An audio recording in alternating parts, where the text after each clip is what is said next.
할렐루야, 오늘도 참 감사한 주일입니다. 오늘 성령님과 함께 시리즈로 치유를 명령하라 이런 제목으로 은혜를 나누려고 합니다. 종종 치유에 대해서 동일한 제목으로 말씀을 나누곤 하는데요. 우리의 일상의 삶 속에 복음이 질병에 대해서도 우리가 적용하고 은혜를 누리는 것이 중요하기 때문에 감동을 주실 때마다 치유에 대해서 계속해서 나누고 있는 겁니다. 우리가 치유에 대해 균형 있는 이해를 가져야 합니다. 하나님께서는요, 병원과 의사 선생님들 약을 사용하십니다. 그리고 초자연적인 은사적 치유도 하나님께서는 오늘날 여전히 사용하십니다.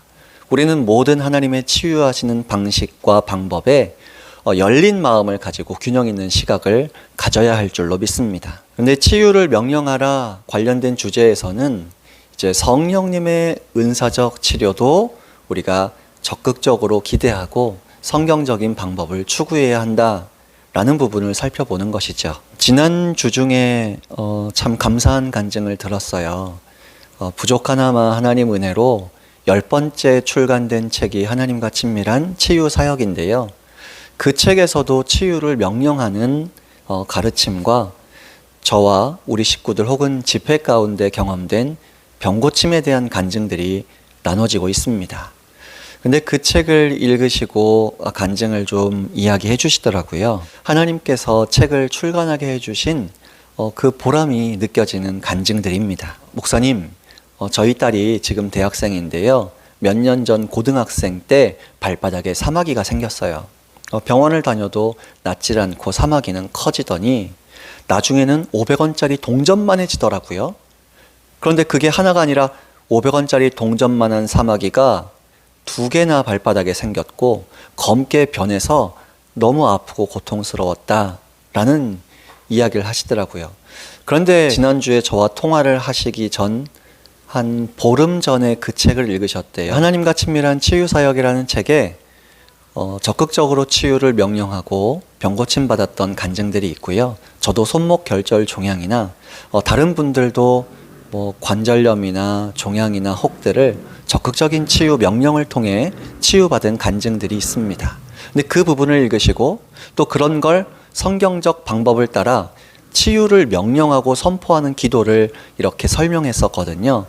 근데 그 치유 선포 기도문이 있는데 그걸 딸에게 카톡으로 이렇게 작성하셔서 보내주셨대요. 그리고 그 성도님께서도 그 딸을 위해서 그 기도문을 날마다 순간순간 적극적으로 치유받도록 선포했다는 것이죠.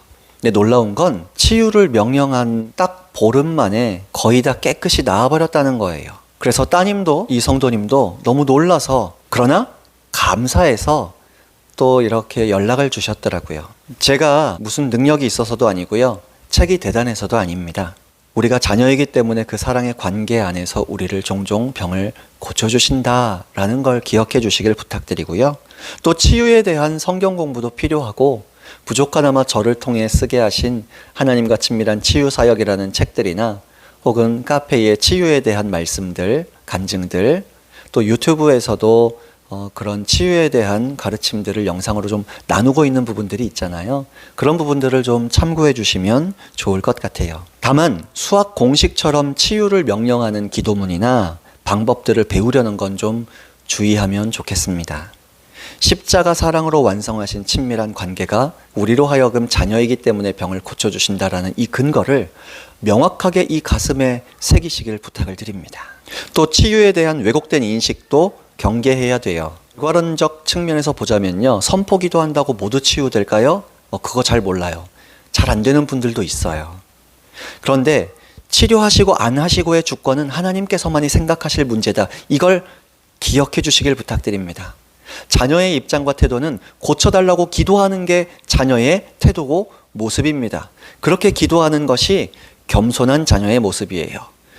고쳐주시면 하나님 은혜에 감사하고 안 고쳐주셔도 하나님 뜻인 줄 믿고 거기서 무언가 배우게 하실 줄 믿습니다라는 기도가 겸손을 가장한 착각하고 있는 기도일 확률이 아주 높아요. 성도님들 중에 치유에 대해서 성경적 이해가 부족해서 그럴 수도 있지만 가끔 목사님들이 본인들 섬기시는 성도님들의 질병에 대해 그런 식으로 기도하시는 부분에 대해서 좀 안타까울 때가 많아요. 가령 이렇게 예를 들어 볼게요. 저희 큰딸이 몸살이 심해서 학교 끝나고 땀을 흘리고 울면서 대문을 열고 들어왔어요. 제가 그걸 봤습니다. 근데 이 딸이 저한테 울면서 이렇게 말한다고 생각해 보세요. 아빠, 저를 자녀 삼아 주신 것만 해도 감사해요. 몸살이 심해서 땀도 나고 눈물도 막 펑펑 쏟아지지만 저는 괜찮아요. 아빠의 뜻이 제가 계속 몸살을 앓고 배울 게 있다면 계속 아파도 괜찮아요. 저에게 신경 쓰지 마세요. 이렇게 말하면 아빠로서 얼마나 속상하겠어요? 제가 그 몸살을 낫게 해줄 능력은 없지만 병원에 데려가서 빨리 치료받을 수 있도록 도와줄 수 있는 능력은 있지 않겠어요? 물론 또 기도하면서도 뭐 그렇게 은혜를 전달하는 통로가 될 수도 있겠으나 어쨌든 능력은 저에게 없다고요. 하나님께 있고 하나님 사용하시는 병원에도 있을 수 있어요. 의사 선생님들이나 약에 있을 수 있죠. 근데 그 도움을 아빠인 저에게 저희 큰딸이 도와달라고 하는 것이 아빠로서 가장 원하는 답 아니겠어요? 저희 은별이가 백혈병 항암 치료를 받을 때였습니다. 저희는 은사적 치유를 믿고 병원에서 포기한 불치병들도 고쳐주시는 간증이 그때 당시에도 계속 있었어요. 저희 기도를 통해 병원에서 기적이라고 할 정도의 간증들이 일어났었죠. 그런데 저희 은별이는 기도에서 낫지 않았습니다. 물론 그 기도를 통해 항암 치료까지도 사용하셔서 그 기간 내에 온전히 치유가 이루어지도록 역사하셨다고는 믿어요. 그런데 질병 자체가 하루아침에 백혈병이라는 종류의 질병이 사라지진 않더라 이거죠. 근데 놀랍게도 백혈병 치료를 받다 보면 항암 치료 때문에 부작용이 엄청 많이 생깁니다. 10가지, 20가지 부작용이 돌아가면서 생겨요. 머리가 빠지는 건 기본이고 호흡곤란이 오고 몸이 신경이 마비가 돼서 안 움직여지는 경우도 있습니다. 감정 기복이 심해요. 때로는 살이 찌게 만들고 몸이 붓게 만들죠. 피부 질환을 일으키고요. 피부 색깔이 바뀌는 아이들도 있어요. 그런 다양한 항암 치료 부작용이 나타날 때마다 저와 아내 또 저희 은별이에게 좀 더 우리가 마음을 모으고 믿음을 모아서 명령할 수 있도록 가르치고 또 우리가 선포 기도를 직접 날마다 해주기도 했습니다. 그랬더니 머리카락이 빠지는 부작용들도 줄어들기 시작하고 다른 부작용들도 사라지기 시작하며 항암 치료를 해도 어느 선에서 넘지 않고 이겨낼 수 있을 만큼 나타나더라고요. 그리고 어떤 때는 항암 치료가 주기적으로 받잖아요. 어떤 주기에는 전혀 부작용이 하나도 나타나지 않았던 시기도 있습니다. 그러나 항암 치료, 백혈병 치료, 단계 치료를 다 끝날 때쯤 돌아보니까 그 많던 부작용들이 저희 가족들이 믿음을 모아 기도하게 하시면서 거의 다 사라지고 나타나지 않고 경험되지 않음을 보게 되었습니다. 그 이외에도 개인적으로도 여러 가지 질병들을 치유받고 저희 성도님들도 치유를 함께 명령하시면서 병고침 받은 간증들도 많이 있습니다. 치유를 적극적으로 명령하는 것이 하나님 자녀의 태도다라는 걸 나누고 싶어요. 그리고 조금 더 그 치유의 지혜를 나누고 싶다면 치유를 오늘 제목처럼 명령하자는 겁니다. 이렇게 좀 사용해 보시면 좋을 것 같아요. 이 말씀들을 잘 체크해 두시면 좋겠습니다. 계시록 12장 11절에 또 여러 형제가 어린 양의 피와 자기의 증거하는 말을 인하여 저를 이기었다라고 했습니다. 또 마가복음 11장 23절에 누구든지 이 산더러 들려 바다에 던져지라 하며 그 말하는 것이 이루어질 줄 믿고 의심하지 않으면 그대로 되리라. 이 말씀을 의지해서요 질병을 향해 계속 명령해 보세요. 이렇게요. 예수님의 이름으로 질병은 떠나가라. 예수님의 이름으로 관절염은 떠나가라. 예수님의 이름으로 종양과 혹과 암세포들이 떠나가라. 예수님의 보혈이 뿌려져 있고 발라져 있고 덮여져 있음을 선포하노라. 기록되었을 때 자기의 증거하는 말을 인하여 이 질병을 이기었다고 하셨느니라. 여호와 라파의 하나님이라고 하신 말씀을 의지하여 선포하노니 떠나갈지어다. 병든 자에게 손을 얹은즉 나으리라 하셨으니 나는 나의 몸에 손을 얹고 나음받은 존재임을 선포하노라.